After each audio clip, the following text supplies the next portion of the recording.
नमस्कार, जय हिंद दोस्तों। मैं सिद्धार्थ सोनी आपके अपने मेथड क्लास पर आपका हार्दिक स्वागत करता हूं, अभिनंदन करता हूं। मैं हाजिर हूं रेशो एंड प्रोपोर्शन का नेक्स्ट पार्ट लेकर। पिछली 5 क्लासों में मैंने दोस्तों आपको रेशो कंप्लीट करवा दिया है। ठीक है, रेशो की बात हो गई थी। रेशो क्या होता है मैंने आपको बता दिया था। 2 या 2 से अधिक चीजों को न्यूमेरिकल वैल्यू के रूप में बताना कि एक वस्तु दूसरी वस्तु से कितनी गुनी ज्यादा है या दूसरी वस्तु पहली वस्तु से कितनी गुना कम है। ये तो अपन ने बात दोस्तों रेशो की कंप्लीट कर दी थी, जिसको इस साइन से या इस साइन से डिनोट करते हैं। आज बात करेंगे अपन दोस्तों किसकी? समानुपात की। आज किसकी बात करेंगे दोस्तों? इस समानुपात की बात करेंगे। तो समानुपात होता क्या है? नाम से ही पता चल रहा होगा आपको। समानुपात, समान अनुपात, समान प्लस अनुपात। अनुपात आपको पता है, अनुपात आपको पता है ना, जब 2 या 2 से अधिक। तो समान अनुपात का मतलब जब 2 पॉइंट तो आपके पास होंगे ही और साथ में 2 पॉइंट और हो। जब 2 अनुपातों की आपस में बराबरी हो, कहने का मतलब जब ये अनुपात दूसरे अनुपात के बराबर हो तो उस चीज को क्या बोलते हैं दोस्तों? समानुपात बोलते हैं। तो आप लोगों ने समझ लिया हो समानुपात क्या होता है। 2 अनुपातों की बराबरी ही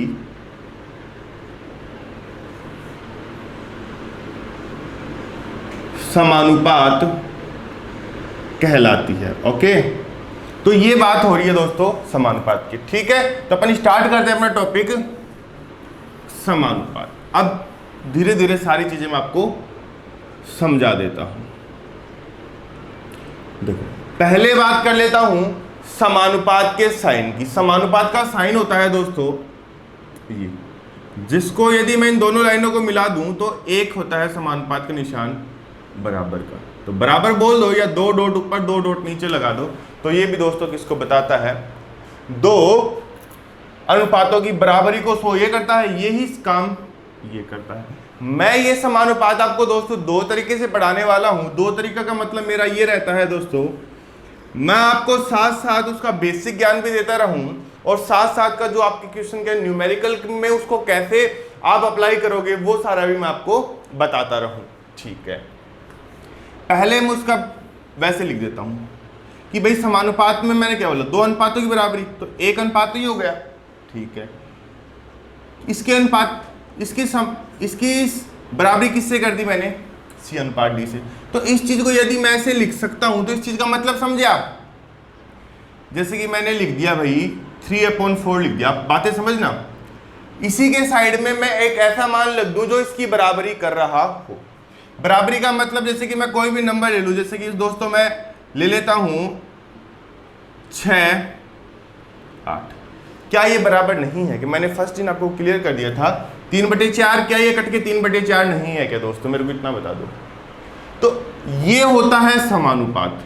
ठीक है, ये ज्यादा भी हो सकता है दोस्तों। ज्यादा का मतलब आप बराबर कैसे शो करोगे? मतलब समानुपात को मैं बता दूंगा प्रॉपर्टी इनकी, जैसे कि 3, 8 लिख दिया मैंने, और जैसे कि दोस्तों मैंने और कुछ लिख दिया साइड में, मतलब 4 3 12 लिख दिया और फिर 8 चौक 32 लिख दिया। तो ये भी तो कट के समानुपात ही तो हो रहे हैं दोस्तों, क्योंकि 4 3 मतलब 3/8 है, तो ये कटा 4 3 12, 4 × 16। आप इसको और किसके बराबर कर सकते हो? जैसे कि मैं कोई भी नंबर ले लूँ, 2 6 ले लिया और 8 3 24 ले लिया। ठीक है, 2 से किया 2 3 6 और 8 9 16। क्या ये 3/8 के बराबर नहीं है क्या दोस्तों? तो ये बात होती है किसी भी नंबर को लिखने की। ठीक है, इस पे आओ। इसको और कैसे लिख सकता हूं मैं? इसको दोस्तों मैं लिख सकता हूं A/B समानुपात C/D। क्या लिख सकता हूं क्या? तो इस चीज को भी तो मैं ऐसे लिख दिया। तो मैंने 3 की बता दिया आपकी भाई ये होगा। मैं क्यों लिखी इसको बाद में बताऊंगा, क्योंकि मैं इस चीज से आपको प्रॉपर्टी क्लियर करना चाहता हूं। इस चीज को क्या लिखूंगा दोस्तों? 3/4, या तो मैं बराबर लिख दूं या फिर मैं बराबर भी लिख सकता हूं दोस्तों, इसको समानुपात भी लिख सकता हूं, कोई दिक्कत नहीं। ठीक है, और आप एक चीज देख रहे हो यहां से क्या हो रहा है? 8 3 24, 6 चौक 24। आप लोगों ने क्या देखा? इसका जो गुणा आ रहा है वो 24 आ रहा है और इसका जो गुणा आ रहा है वो दोस्तों क्या आ रहा है? 24 आ रहा है ना। तो आप लोगों ने क्या देखा, तो मतलब इसका मतलब क्या, A गुणा D कर लूं या फिर मैं B गुणा C कर लूं। तो इनके जो गुणा होंगे दोस्तों बराबर होंगे या नहीं होंगे, मेरे को इतना सा बता दो। होंगे, ठीक है। तो इस बात को दोस्तों मैं क्या लिख सकता हूं, इस प्रॉपर्टी, देखो यहाँ पे देखो 6 चौक 24, ठीक है, और 8 की 24। तो आप लोगों ने इस चीज से दोस्तों क्या समझ लिया कि बाह्य पदों का गुणा बराबर अंदर वाले पदों का गुणा। तो इस रेशो में होता है बाह्य पदों का गुणा, मैंने बताया इस चीज को बराबर भी लिख सकते हो, जैसे कि यहाँ पे बराबर लिख दिया, बराबर अंतः पदों का गुणा। होता है नहीं होता, बताओ, होता है। देखो बाह्य पदों का गुणा, बाह्य गुणा मतलब 3 गुणा 8, अंतः पदों का गुणा दोस्तों 6 चौक 24 होता है। तो ये भी 24 आ रहा है दोस्तों। तो ये प्रॉपर्टी एक समानुपात की होती है। तो दोस्तों अपन ने कितनी प्रॉपर्टी डाल ली अभी तक, ऐसे लिखते हैं इस चीज को, और ये अपन ने इसकी प्रॉपर्टी डाल ली। अब देखो मैं आपको एक चीज बताता हूं, इसमें क्या होता है, जो एक्शन आप अंश में करोगे और वही सेम एक्शन यदि आप हर में करते हो, एक्शन का मतलब मैं बता दूंगा, यदि आप एक्शन, मैं एक बार लाइन लिख देता हूं, जो एक्शन अंश में, एक्शन का मतलब दोस्तों ये है कि आप प्लस माइनस करना, जो एक्शन आप अंश ऊपर वाला, जो एक्शन आप अंश में करो और वही सेम एक्शन जब हर में करो तो प्राप्त मान दिए गए अनुपात, मतलब A बटा B या C बटा D के अनुपात के बराबर होता है। प्राप्त मान दिए गए अनुपात के बराबर ही आएगा। अब मैंने इतनी बातें तो लिख दी, क्या ये सही है, क्या बराबर ही आएगा, मतलब मेरा बताने का उद्देश्य दोस्तों ये था यहाँ पे कि मैंने A प्लस C कर दूं। एक चीज़ समझना, मैंने A प्लस C कर दी और मैंने कर दी दोस्तों B प्लस D। मैंने सेम एक्शन क्या किया, मैंने ऊपर प्लस किया तो नीचे भी प्लस किया ना इन दोनों में, ठीक है। ये भी बराबर होगा किसके होगा, जैसे कि A माइनस C कर दूं दोस्तों, किसके, B माइनस D के। ये जो दोनों मान होंगे दोस्तों, जो मैंने बोला सेम एक्शन जो ऊपर करे वही नीचे करे, वैसे में सेम एक्शन जो ऊपर करे वही नीचे कर रहे हो, तो ये मान दिए गए अनुपात मतलब A बटे B या दोस्तों C बटे D के बराबर होगा। चाहे ये अनुपात 3 हो चाहे 4 हो, मैं इससे करके बताऊंगा आपको, तो सेम चीजें वही आएगी, ठीक है। अब करते हैं इस पे अप्लाई इस बात को। देखो 3 बटे 4 है, मैंने बोला सेम एक्शन करना है, तो सेम एक्शन पहले ये ध्यान रखना, ये सिर्फ प्लस माइनस पे ही लगता है जो मैंने बात बताई है। सेम एक्शन करना मतलब 3 प्लस 6 करूं दोस्तों, और डिवाइड में कर दूं दोस्तों मैं 4 प्लस 8, तो दोस्तों कितना आया मेरे पास। और फिर यदि मैं इसको माइनस करूं, पहले इसको सोल्व कर लो आप लोग, 9 और 12, तो दोस्तों कितना आया इसका आंसर, इसका 3 4 ही आ रहा है, ठीक है। और यदि मैं 3 माइनस 6 कर दूं और 4 माइनस दोस्तों 8 कर दूं, तो माइनस 3 बटे माइनस 6, तो माइनस से माइनस कटा और 3 बटे 4। बोलो कुछ फर्क हुआ क्या, नहीं आया ना। तो जो एक्शन मैंने यहाँ पे किया वही सेम एक्शन मैंने ऊपर किया, वही नीचे किया, वही जो एक्शन मैंने ऊपर किया वही नीचे किया, तो आंसर 3 बटे 4। देखो 3 बटे 4, ये भी तो कट के 3 बटे 4 ही है, दिए गए मान के तो बराबर ही है। ये चीज आप 2 रेशो में नहीं चाहिए 3 में लगा लो, चाहिए 4 में लगा लो। देखो एक्शन सेम, यदि मैं इनको देखो एक बार प्लस कर लेता हूं सबको, ठीक है, यहां से आ जाओ आप लोग। प्लस का मतलब देखो 3 प्लस 12 प्लस 6 किया दोस्तों मैंने, 8 प्लस 32 प्लस 16 किया। यहाँ पे दोस्तों देखो इसका मान कितना हो गया, 3 और 6 9, 12 और 9 दोस्तों 21 आ गए, ठीक है।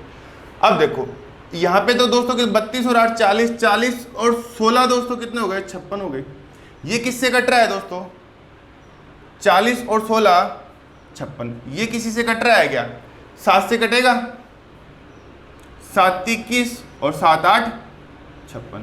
तो देखो दिए गए अनुपात के बराबर आया नहीं आया, 3 8 ही तो आ रहा है दोस्तों, ये भी 3 8 है कट के, ये भी 3 8 है, मतलब जो कटा हुआ मान होगा उसके बराबर दिए गए अनुपात के। सेम एक्शन का मतलब मैं दोस्तों और बता देता हूं आपको, मैंने ये कर दिया 3 माइनस 12 प्लस 6। मैंने एक्शन क्या किया, मैंने बीच वाले को माइनस किया, और इसमें भी यदि मैं बीच वाले को दोस्तों माइनस कर दूं, क्या ये 3/8 आएगा? हाँ दोस्तों, अभी भी ये 3/8 आएगा। आप कुछ मैंने बोला ना, सेम एक्शन करना। तो देखो -12 है, -12 में से प्लस 9 गए दोस्तों, -3, 24, -32 प्लस 24 दोस्तों, माइनस कट, माइनस से माइनस कट गया, तो ये 3/8।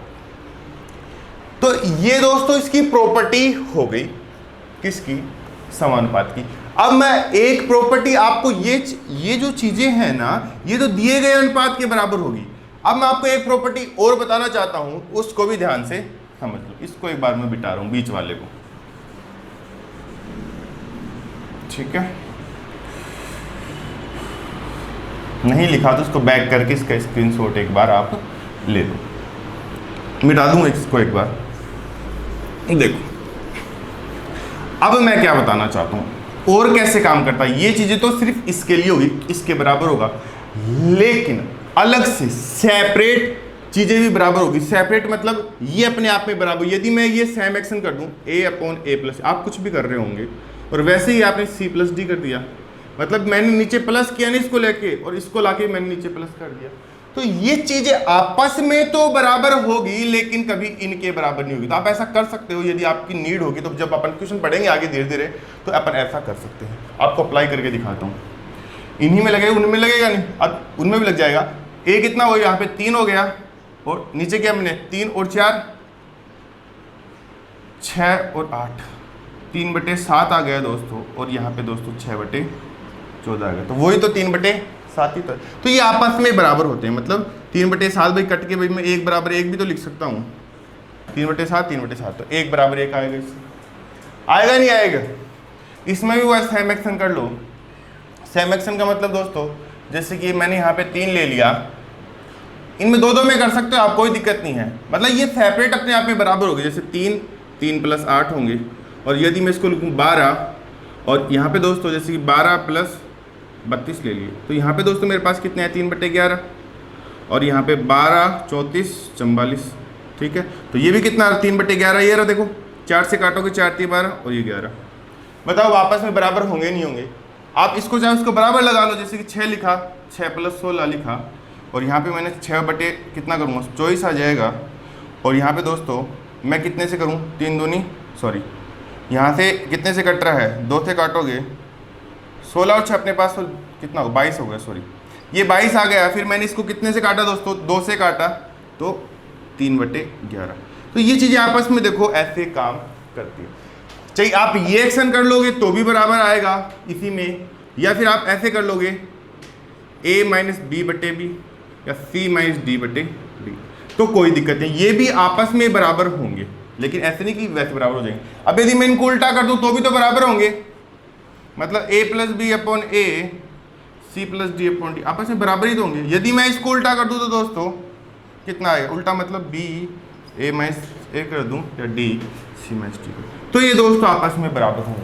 तो ये अपन ने जान ली है समानुपात की सारी प्रॉपर्टी की। समानुपात में ऐसे ऐसे उसमें क्वालिटी होती है कि अपन कहीं पे भी इस चीज को ऐसे अप्लाई कर सकते हैं, ठीक है? देखो दोस्तों, अपन ने इसकी कंप्लीट प्रॉपर्टी को जान लिया है। जैसे कि दोस्तों समानुपात होता है, वैसे ही दोस्तों प्रथमानुपात होता है, द्वितीयानुपात होता है, मध्यानुपात होता है, तृतीयानुपात और चतुर्थानुपात, ये सब चीजें भी होती हैं। वो क्या है वो सब अपन जानते हैं। अपन प्रॉपर्टी पढ़ेंगे, एग्जाम्पल पढ़ेंगे, प्रॉपर्टी पढ़ेंगे, एग्जाम्पल पढ़ेंगे। फर्स्ट बात करते हैं दोस्तों अपन प्रथमा अनुपात की। किसकी दोस्तों? प्रथमा अनुपात की।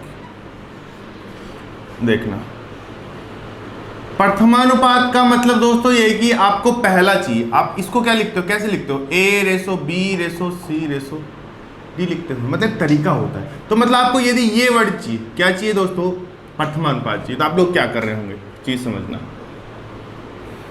x, ये b, ये c, और ये दोस्तों d हो गया मेरे पास, ठीक है? तो आपका x यहां से निकालना है। तो मैंने क्लियर कर दिया था अभी कि भाई मध्य पर अंतः पदों का गुणा और बाह्य पदों का गुणा आपस में बराबर होता है। तो दोस्तों xt बराबर कितना होगा, 20c होगा, और x का मान कितना हो जाए दोस्तों, 20c/, डी हो जाएगा। कितना हो जाएगा दोस्तों? 20/। तो ये तो हो गया प्रथमान। यदि मैं इसकी एग्जाम्पल की बात करूं दोस्तों, मैं ले लूं 3:9:81 का प्रथमानुपात क्या होगा, तो अपने को प्रथमानुपात निकालना दोस्तों। अब प्रथमानुपात कैसे निकालेंगे? आपको x आगे लिख लेना, ये 3, ये 9 और यही तो बात है अपनी, ठीक है। तो इसमें प्रथमानुपात निकालो, क्या करोगे दोस्तों? 81x बाह्य पदों का गुणा बराबर अंत्य पदों के गुणा के बराबर, और x बराबर 27/81 मतलब 1/3। तो ये मान किसका आ जाएगा दोस्तों? प्रथमानुपात का अपने पास निकल जाता है, ठीक है। यही काम किया अपने सेम, बाह्य पदों का गुणा अंत्य पदों का गुणा, फिर अपन इन दोनों को गुणा किया और फिर ये इनको गुणा किया। तो यहाँ पे दोस्तों 27 आया, यहाँ पे 81x आया, तो x का मान 1/3। तो आप ऐसे बैटरी याद रखो इस चीज को सीधा सीधा, ठीक है। इन चीजों में कम पढ़ो। तो अपने पास दोस्तों क्या हो गया? अपने पास प्रथमा। चाहो तो आप निकाल सकते हो, देखो कैसे। यदि x चाहिए आपके लिए, BC कितना है? देखो B ये हो गया, C ये हो गया और D ये हो गया, ठीक है। BC का मान कितना है दोस्तों? 3/9 और D का मान कितना है दोस्तों? 81। 9 नाम 81 और 3 गुणा 3/9 तो 1/3, ठीक है। तो आपका आंसर कैसे भी निकालोगे सेम आएगा। अब बात करते हैं दोस्तों चतुर्थानुपात की। प्रथम अपन ने पढ़ा तृतीयानुपात की बात करेंगे, मध्य अनुपात की बात करेंगे, सारी बात करेंगे, लेकिन मैं फर्स्ट करता हूं सहूलियत के हिसाब से चतुर्थानुपात। चतुर्थानुपात दोस्तों क्या होता है? आपको मतलब ये सब देगा और ये पूछ लेगा, ठीक है। आओ, कहने का मतलब A दे दिया आपको, B दे दिया आपको, C दे दिया आपको, और आपको क्या पूछ लेगा दोस्तों? X पूछ लेगा। तो आप बाह्य पदों को गुणा इसके बराबर कर दोगे, तो x का मान दोस्तों 20/। तो इन चक्रों में आपको नहीं पढ़ना, आपको सीधा करना क्या है देखना। मैं बोलूं 4, 6, 8 का चतुर्थानुपात क्या होगा? क्या होगा बताओ? तो अपन कैसे हैंडल करेंगे? चतुर्थानुपात चाहिए ना, पहला लिख दो, दूसरा लिख दो, तीसरा लिख दो और इसकी जगह अपने को मान निकालना है। बोलो तो आप लोग क्या करेंगे दोस्तों? 4x 48 में 4 का भाग दिया कितना आ गया अपने पास दोस्तों? 12 आ गया x का मान। लेकिन आप कर लो 4x 8 6 48, तो x का मान दोस्तों आपके पास कितना आ जाएगा? 12 आ जाएगा, ठीक है। तो प्रथम और चतुर्थ की बात होगी। अब बात करते हैं दोस्तों मध्य अनुपात की, जिसको अपन गुणोत्तर माध्य भी अपन बोल देते हैं। आओ बोर्ड पे किसकी बात करनी है दोस्तों? अब मध्यानुपात, ठीक है। और मध्यानुपात दोस्तों कैसे निकालते हैं? मतलब आपको दो अंक दे देगा A B, और इन दोनों का मध्यानुपात आपसे पूछेगा। तो उस चीज में आप लोगों को दोस्तों क्या ध्यान रखना है? लिखने का तरीका देख लेना इस चीज को। यहाँ तक तो ये D था, तो आप इसका तरीका देखना। आपको 2 देगा और x पूछेगा, तो A अनुपात x ये मध्य अनुपात होगा, ठीक है। तो आप लोग यहां से x की वैल्यू निकालोगे तो दोस्तों क्या कर रहे होंगे आप? ये मोस्ट है, ये एग्जाम में आता है। और ध्यान रखना मध्य अनुपात को गुणोत्तर माध्य भी बोल देते हैं अपन, ठीक है। अब आओ तब क्या करेंगे? मध्य का गुणा बाह्य के बराबर, तो मध्य गुणा दोस्तों x² और बाह्य गुणा दोस्तों a भी हो जाएगा। क्या यहां से x का वैल्यू नहीं निकाल सकते? जब x सिंगल x चाहिए तो ये रूट उस साइड जाएगा, तो दोस्तों क्या हो जाएगा? a भी हो जाएगा। तो x बराबर रूट a भी आ जाएगा। आओ एक अच्छा सा क्वेश्चन लेते हैं। मैं बोलूं 16-25 का मध्य अनुपात ज्ञात करो। तो दोस्तों मध्य अनुपात क्या होगा? आपको x चाहिए ना, तो आप ये सीधा ये याद रखो। आप ये तो मैं बता दूंगा जो याद रखना है। मध्य अनुपात होता है x बराबर रूट a b। तो x बराबर रूट a की जगह ये और b की जगह ये। तो x 16 यहाँ पे तो आ जाएगा, 4 रूट हटेगा, 4 चौक 16 5। तो x बराबर दोस्तों क्या आ गया? 20 आपके पास आ जाना है, ठीक है। अब बात करते हैं दोस्तों अपन तृतीय अनुपात की। ये 4 अनुपात होते हैं, प्रथमा, द्वितीया, मध्या और तृतीया। ठीक है, तो ये आपको सीधा याद रखना है। एक तो ये याद रखना है, मैं बता दूंगा जो जो चीज़ें पढ़ाऊंगा वैसे वैसे आपको जो हमेशा के लिए माइंड में ये रखनी है वो सब चीज़ें मैं आपको लिखता जाऊंगा। अब बात करते हैं दोस्तों तृतीय अनुपात, ये लास्ट अनुपात है।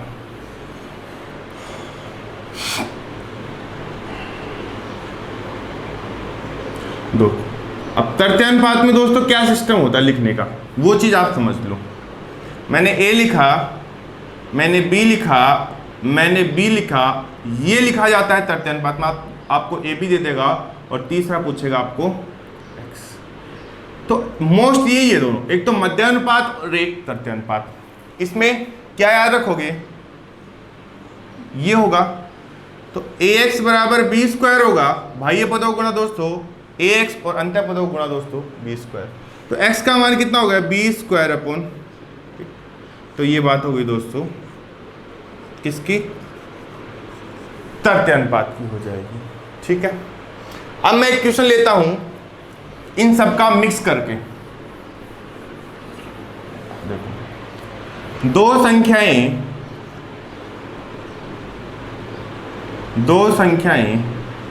a तथा b का मध्यानुपात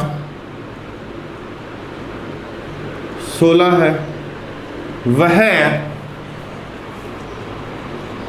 तृतीयानुपात 128 है। तो देखो मध्यानुपात में भी दो देता है, ए बी देता है, और तृतीयानुपात में भी तो ए बी देता है, मैंने भी बात की है, और x पूछता है तो वहां से x की वैल्यू निकाल लेंगे। देता है तो a वह b के मान ज्ञात करो।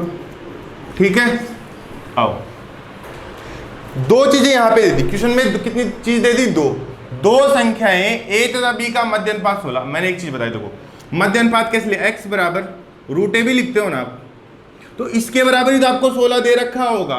मेरे को ये बता दो बड़ी संख्या है छोटी ले लो, बड़ा है तो बड़ा, बड़े ले लो। तो x बराबर रूट ए भी अभी अभी जस्ट पढ़ के आए हैं मध्यानुपात को, यहाँ पे आपको कंफ्यूज हो, छोटे ले लो, a ले लिया मैंने, यहाँ पे b, एक ही बात है, कोई दिक्कत नहीं। मैं आपके मन का भी ख्याल रखता हूँ और मैं समझ जाता हूँ किस चीज़ की आपको जरूरत है। तो x बराबर रूट ए भी मैं पढ़ता हूँ, यही पढ़ा था भी मध्यानुपात जस्ट अभी पढ़ के आए हैं, तो x की कोई जरूरत तो नहीं है अपने को। ठीक है, मत x का मान तो 16 दे रखा ही है अपने को, x का मान ही तो है ये, x बराबर 16। तो यहाँ से आपको कोई रूट ए भी पूछे तो रूट ए भी दोस्तों कितना, 16, ये x का मान है, और ए बी का मान आपको दोस्तों कोई पूछे तो कितना का।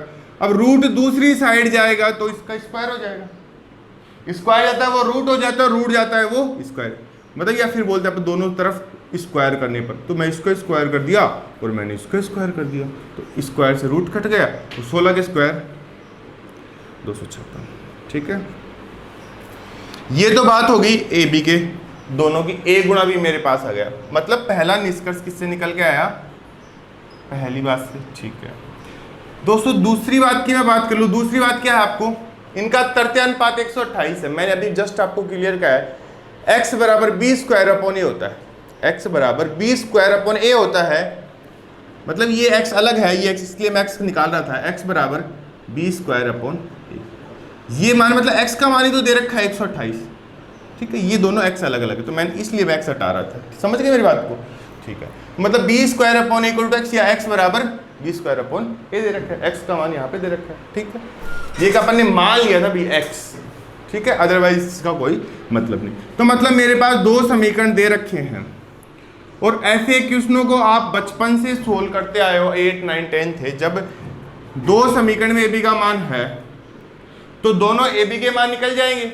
जब दो समीकरण हो दोस्तों और दो कांस्टेंट वैल्यू हो तो अपन ए बी के मान आराम से निकालें। कैसे निकालोगे, देखो बात समझो, यदि मैं यहाँ से ए का मान उठा के इसको दे दूं, तो ए का मान उठा के मैं इसको दे दूं, तो ए तो यहाँ से दोस्तों गायब हो जाएगा, सिर्फ बी भी दिखेगा आपको, तो बी का मान आराम से निकल जाएगा। तो यहाँ से दोस्तों मैं यदि ए का मान देखूं तो 256 बटा बी आ रहा होगा, और ये 256 बटा बी ए की जगह ले जाके मैं चिपका दूं, 256 बटे, मैंने क्या किया, ये 256 बटे बी एक ही जगह चिपका दिया मैंने, बराबर 128। और आपको दोस्तों पता है यहाँ पे ये ऊपर चला जाएगा b, तो b ऊपर चला गया दोस्तों, b क्यूब हो जाएगा, b क्यूब बटे 256 और 128। तो अपने पास दोस्तों b क्यूब का मान कितना आ जाएगा, 256 गुणा 128। अब आपको पता है क्यूब कैसे निकलता है, इसके तीन टुकड़े कर लो, मतलब इसके अंदर रूट लगा लूँ, घन मूल बोलेंगे इसको। तो 256 के कैसे टुकड़े कर सकता हूँ, देखो आप समझना, 64 गुणा 4 का 6। अभी मैंने गुणा कर ना, आपकी यदि मेरी फास्ट सीरीज नहीं देखी होगी तो वहां से देख लेना, आपको आराम से समझोगे। 6 चौक 24 मतलब 240 और 16 256। अब इसको क्या लिख सकता हूँ दोस्तों, 64 गुणा 2 लिख सकता हूँ। अब एक चीज समझना आप, क्या 4 को मैं 2 गुणा 2 नहीं लिख सकता, लिख सकता हूँ, ठीक है। क्या मैं 64 को 8 गुणा 8 नहीं लिख सकता, हाँ लिख सकते हैं। क्या इस 64 को 8 गुणा 8 नहीं लिख सकता। तो और आपको पता होगा कि घन मूल में 2-2 के जोड़े बनते हैं, 2-2 मतलब सॉरी 3-3 के जोड़े बनते हैं, मतलब 3 नंबर के। तो 1-2 तो अपना पास ये बाहर आ गया, ठीक है। अब 8 में देखो 1-2 तो ये हो गए और 1 ये 3 हो गए, मतलब 1-8 बाहर आ गए। और आपको दोस्तों मैं आपकी समझाइश के लिए बता दूं, इस 8 में 2-2-3 छुपे हैं, 2 गुणा 2 गुणा 2 है या नहीं है, ये बता दो मेरे को। तो 1-2 ये बाहर आ जाएगा, तो b का मान दोस्तों कितना हो जाएगा। अरे भाई आपके पास b का जब मान है तो b का मान यहां उठा के रखते ही a का मान नहीं आ जाएगा, ये बताओ। इसमें रख दो, कहीं पे भी रख दो, एक ही बात है। तो a बराबर दोस्तों 256 बटे 32। आप कैसे देखोगे, पहले आप 30 लो, इसमें 30 को इंटू करो, कितनी बार, 3 × 24 8 बार तो गया, ठीक है। मतलब 240 अपना कंप्लीट हो गया। और 2 × 16 240, 216 ही तो बचा, 2 × 16 तो मतलब दोस्तों 8 बार ही गए। 32 गुणा 8 ही तो होता है, देखो कैसे करोगे, 32 गुणा 8 कैसे पता चला। अब 8 को हमेशा 30 से इंटू करोगे, 30 + 2 से करोगे तो 240 ही हो गए, 8 दूनी 16 तो 256 ही तो दे रहा है दोस्तों। तो एक तरीका होता है ये किसी भी चीज को गुणा करने का। तो a का मान मैंने निकाल दिया और दोस्तों मैंने क्या निकाल दिया, b का मान निकाल लिया। तो अपन ने कंप्लीट समानुपात पढ़ लिया, उसकी प्रॉपर्टी जान ली मैंने, प्रथमा मध्या तृतीया और आपको चतुर्थानुपात बता दिया। इन पे बेस मैंने सारे के सारे क्वेश्चन आपको करवा दिए। तो समानुपात की ये सारी चीजें हो गई। अब बात करते हैं दोस्तों सतत अनुपात। एक नया कॉन्सेप्ट है और सतत अनुपात का मतलब क्या होता है वो आप यहां पे समझ जाओगे, ठीक है। मिटाऊं, देखना दोस्त,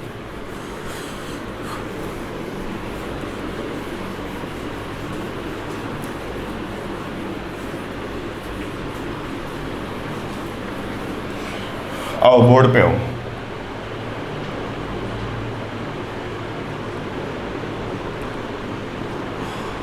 देखो सततता, आप एक नाम से ही पता चल रहा है एक सततता कैसे चलेगी और ये कैसे क्या काम करता है वो चीज समझ लेंगे। आपको देखो मैंने लिखा दोस्तों ए, मैं दोनों चीज़ आपके साथ साथ क्लियर करके चलता हूँ, कांस्टेंट तरीके से भी और न्यूमेरिकल तरीके से भी। मैंने लिखा दोस्तों A B C D dot dot E सतत है तो बोल रहा हूँ, वैसे ही सतत देखना 1 2 4 8 16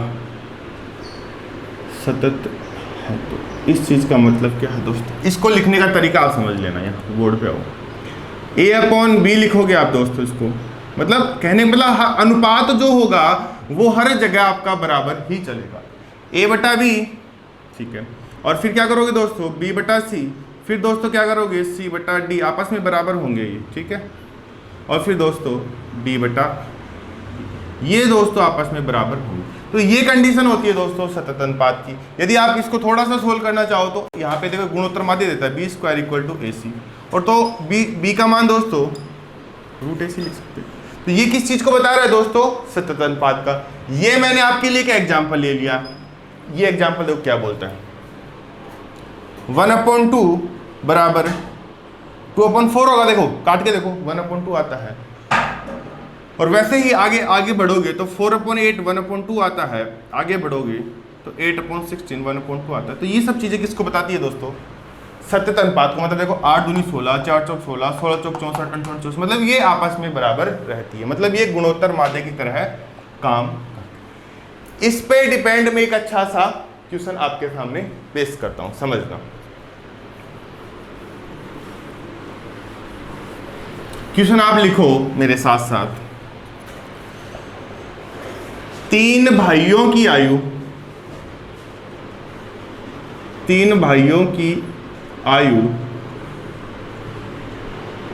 सतत अनुपात में बड़े भाई की आयु सबसे छोटे भाई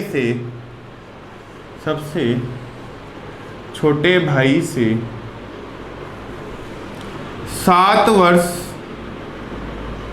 बड़ी है तथा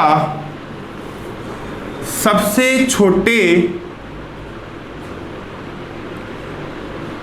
भाई की आयु मध्यम या बीच वाले भाई कर दो, बीच वाले भाई से 3 वर्ष कम है तो तीनों भाइयों की आयु ज्ञात करो। तीनों भाइयों की आयु ज्ञात करो। ओके दोस्तों, आओ बोर्ड पे आओ तुरंत। अब सतत अनुपात का पता है कैसे लिखते हैं आपको? अब तीनों भाइयों की आयु सतत अनुपात में बड़े भाई की आयु सबसे छोटे भाई से 7 वर्ष बड़ी है, तो बड़ा भाई ये मझला हो गया और ये सबसे छोटा हो गया। अब आप छोटे की यदि मैं x मान लूं तो बड़ा भाई कितना साल बड़ा? बड़े भाई की आयु सबसे छोटे भाई से 7 वर्ष बड़ी है दोस्तों, तो 7 वर्ष बड़ा हो गया। तो सबसे छोटे भाई की आयु किसकी दोस्तों? सबसे छोटे भाई की जो आयु है बीच वाले भाई से 3 वर्ष कम है। भाई ये 3 वर्ष कम है तो कहने का मतलब ये भी तो 3 वर्ष बड़ा है। भाई ये 3 वर्ष छोटा तो 3 वर्ष बड़ा नहीं है क्या? 3 वर्ष बड़ा है, मतलब x+3 लिख सकता हूँ इस चीज को। बोलो दिक्कत कहाँ पे? तो तीनों भाइयों की आयु मेरे को किस में मिल गई दोस्तों? सतत अनुपात में मिल गई है, बोला है। अब सतत अनुपात में तो हम कैसे लिखते हैं, मैंने आपको कंफर्म कर दिया था। आप क्या करोगे? सतत अनुपात का तरीका क्या होता है? x+7 x+3 और ये x+3 दोस्तों साइड जाएगा अपॉन x, यही होता है सतत अनुपात का। इसको सोल्व करेंगे दोस्तों, x का मान आएगा, x का मान इसको दे देंगे, छोटे वाले की आ जाएगा, x में 3 जोड़ देंगे तो बीच वाले की आ जाएगा, और x में 7 जोड़ देंगे दोस्तों बड़े वाले भाई की आयु आ जाएगी। आ जाएगी नहीं आ जाएगी? आ जाओ। तो इंटू करते हैं, x² + 7x = x², अब 3x और ये 3x 6x हो जाएंगे, इंटू करके देखना। ये चीज़ आपको दे रखी है, x² से दोस्तों x² कट जाएगा, इस साइड आ जाएगा 6, तो x बराबर दोस्तों 9, और ये x बराबर 9 दोस्तों किसको बता रहा होगा? सबसे छोटे वाले भाई की आयु बता रहा होगा। तो ये जब ये 9 का है तो ये 9 + 3 का आ जाएगा, 9 + 3 मतलब 12। अब ये 9 + 7 मतलब बोला है, देखो 9 + 7 कितना होगा दोस्तों? 16। तो आप अपन ने क्या निकाल लिया दोस्तों? बड़े भाई की आयु 16, बीच वाले की 12 और सबसे छोटे वाले भाई की आयु दोस्तों कितनी आ गई? तो आज अपन ने अनुपात की बहुत सारी बातें कर ली है अच्छी। तो कंप्लीट इस चीज को अच्छे से समझ जाओ और वीडियो देखो। यदि आपने पीछे वाली वीडियो नहीं देखे तो आप प्लेलिस्ट में जाओ, जिसमें मैंने 0 to Hero नाम से एक बैच चला रखा है, जिसमें अपन एक छोटे से वर्ष से एक बहुत बड़ा विशाल वर्ष बनाने जा रहे हैं, और उस चीज को फॉलो करो और मैथ में कहीं पे भी आपके 1% दिक्कत नहीं आएगी। इस चीज का दावा दोस्तों मैं आपके साथ करता हूं। ठीक है दोस्तों, इन्हीं उम्मीदों के साथ मैं मिलता हूं नेक्स्ट वीडियो में। तब तक के लिए दोस्तों जय हिंद, वंदे मातरम, धन्यवाद।